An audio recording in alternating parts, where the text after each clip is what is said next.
riches come to you. When I say that you do not have to drive sharp bargains, I do not mean that you do not have to drive any bargains at all, or that you are above the necessity for having any dealings with your fellow men. I mean that you will not need to deal with them unfairly.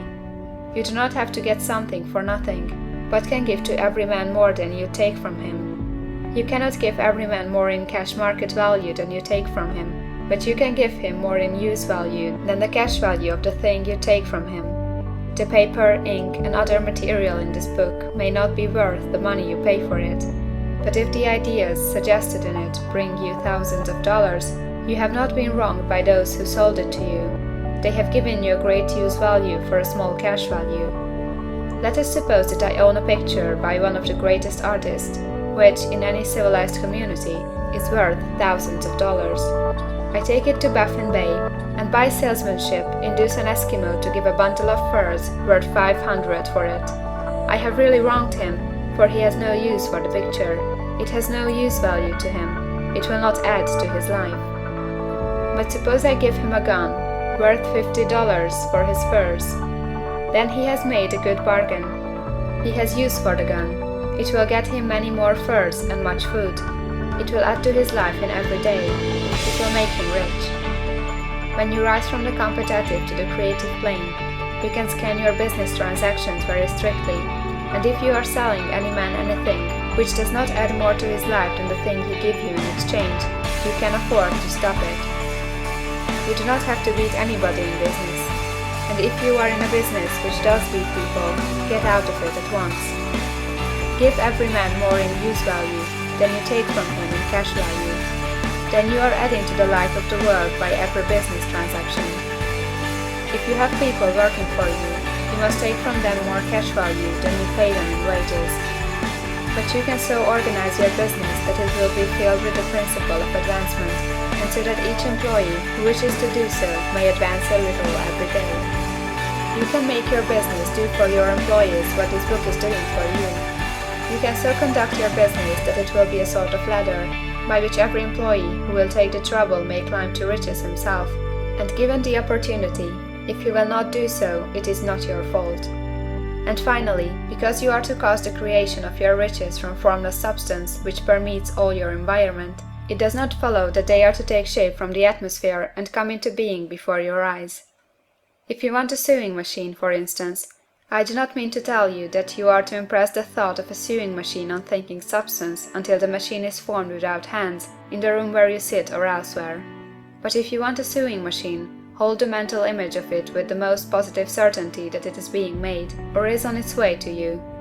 After once forming the thought, have the most absolute and unquestioning faith that a sewing machine is coming. Never think of it or speak of it in any other way than as being sure to arrive. Claim it as already yours.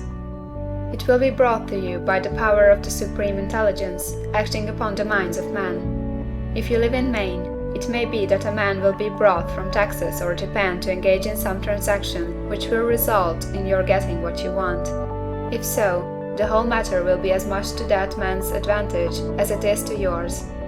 Do not forget for a moment that the thinking substance is through all, in all, communicating with all, and can influence all.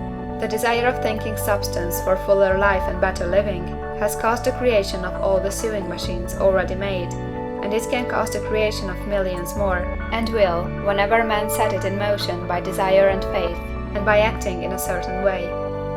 You can certainly have a sewing machine in your house, and it is just as certain that you can have any other thing or things which you want, and which you will use for the advancement of your own life and the lives of others. You need not hesitate about asking largely. It is your Father's pleasure to give you the kingdom, said Jesus. Original substance wants to live all that is possible in you, and wants you to have all that you can or will use for the living of the most abundant life. If you fix upon your consciousness the fact that the desire you feel for the possession of riches is one with the desire for omnipotence for more complete expression, your faith becomes invincible. Once I saw a little boy sitting at a piano and vainly trying to bring harmony out of the keys, and I saw that he was grieved and provoked by his inability to play real music. I asked him the cause of this vexation, and he answered, "I can feel the music in me, but I can't make my hands go right. The music in him was the urge of original substance, containing all the possibilities of all life. All that there is of music was seeking expression through the child. God, the one substance, is trying to live and do and enjoy things through humanity. He is saying, I want hands to build wonderful structures, to play divine harmonies, to paint glorious pictures.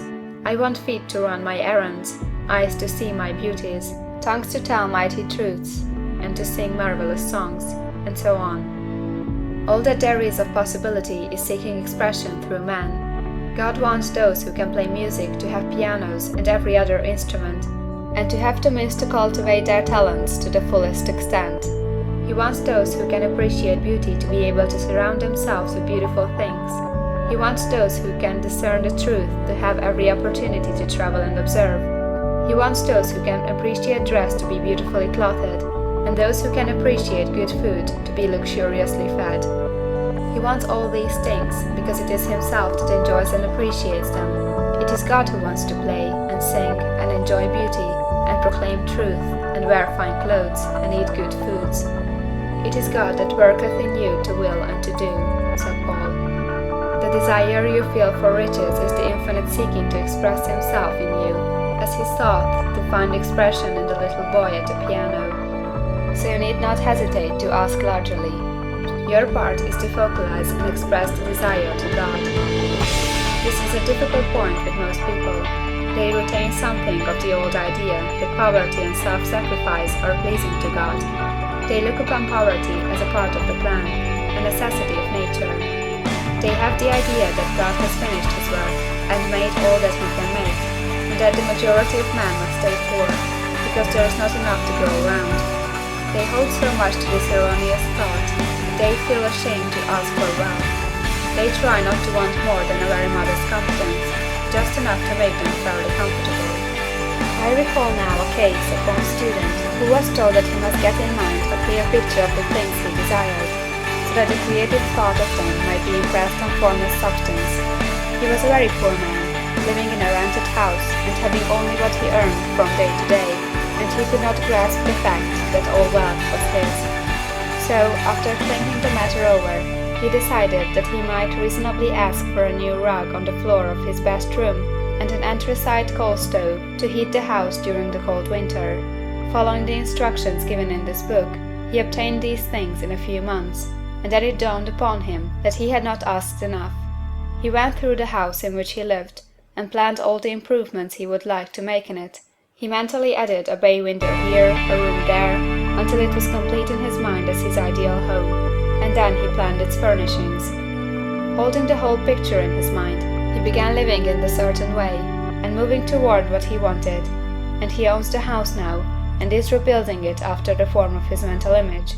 And now, with still larger faith, he is going on to get greater things. It has been unto him according to his faith, and it is so with you and with all of us.